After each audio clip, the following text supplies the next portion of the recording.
Yaman, text mo nga to. Lumad. Lakas mo naman mag...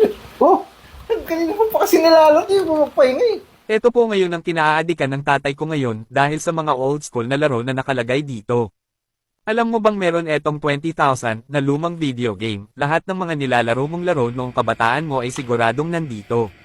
Napaka-handy pa niya at ang sarap hawakan, at Type-C na rin ito kaya madaling e-charge. Ito ang mga console na nakalagay dito. Kaya niya hanggang PSP na laro.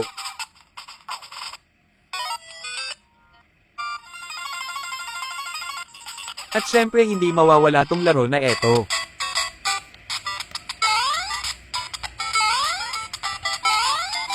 At eto pa.